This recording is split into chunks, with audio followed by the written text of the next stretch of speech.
Over the years, there's been some magnificent works of literature, so I thought I'd do a Smokes, Jokes and Pipe Dreams book review. No, don't hang up. Don't hang up, it's going to be worth hanging on for.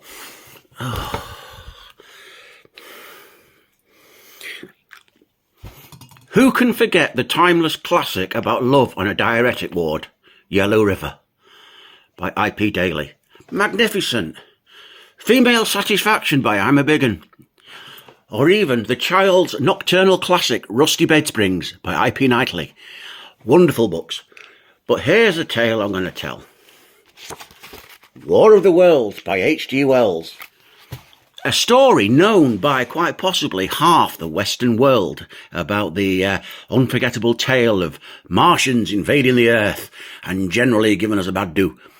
But when H.G. Wells wrote this, he wrote it in Victorian English. And unfortunately, as the clock spins, the meanings of certain words get changed and they're open to a different type of interpretation.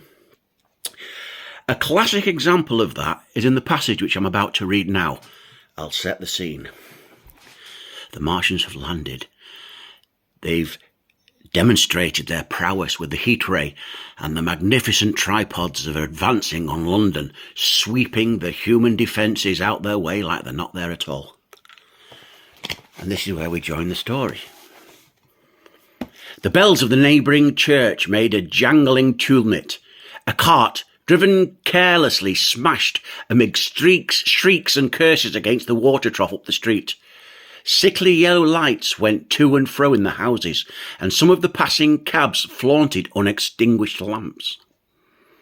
And overhead, the dawn was growing. He heard footsteps running to and fro, up and down the stairs behind him.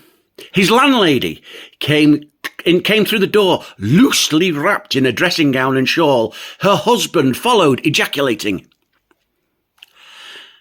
Well, are we led to believe that the landlord's wife was scantily clad, and her husband was obviously caught short by a Martian invasion while he was on the job?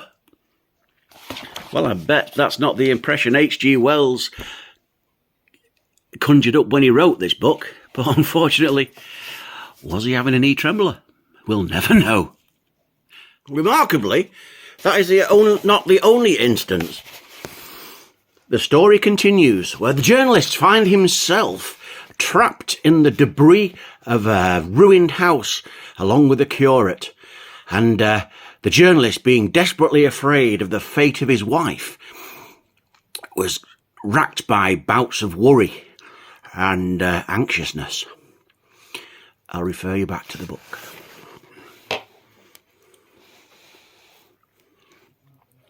My only consolation was to believe that the Martians were moving toward London, away from my wife. Such vague annexes kept the mind sensitive and painful. I grew very weary and irritable with the curate's perpetual ejaculations. Well, can you imagine you being absolutely terrified about the fate of your wife in the middle of a Martian invasion? Your world's been turned to shit and you find yourself trapped in a building with a vicar cracking one off on a pile of bricks. Do you know, I'm beginning to wonder about this fella. Have fun, and I hope you enjoyed this book review. Thank you.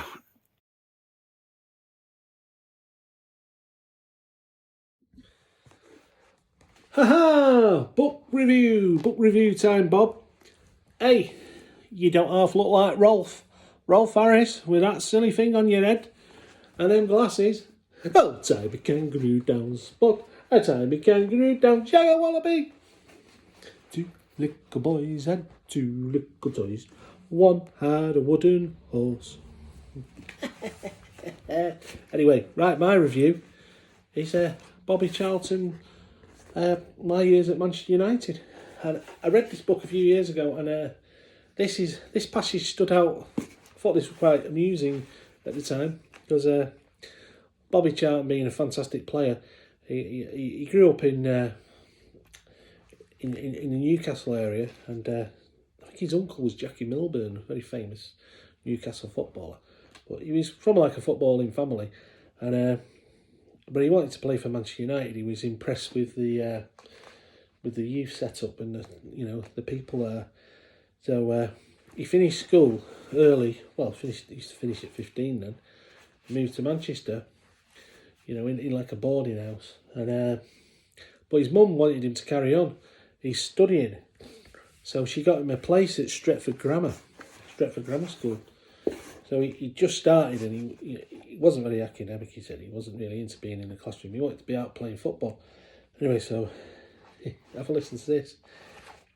The early breaking point came after a football lesson in Longford Park, where the school played its games, and where I used to go on Sunday mornings with the lads to watch the local teams. It was most enjoyable and important lesson I would have at school. They hadn't seen me play before, and maybe because I was so pleased to be out of the classroom, I played with even more than my usual enjoyment. I scored 8 or 9 goals.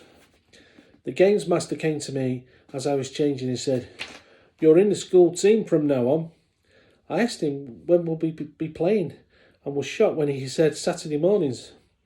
I told him I was sorry, but I couldn't do it. I hadn't come to Manchester to play for Stretford Grammar School.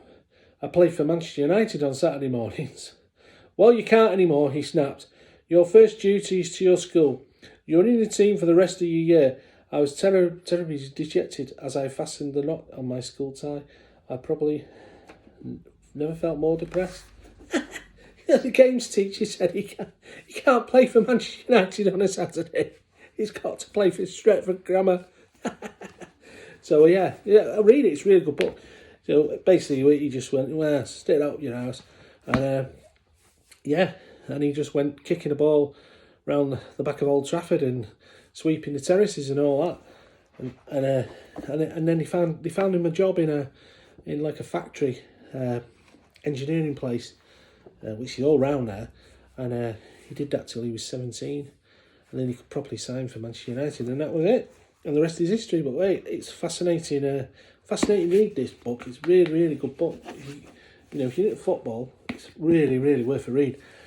But yeah, hey, Bob, you don't have to look like Rolf Harris. You'll have to get your stylophone out of the loft. I've had a day, but don't worry, everything's all right now. I found it. Thank God for that. I've been lost for words.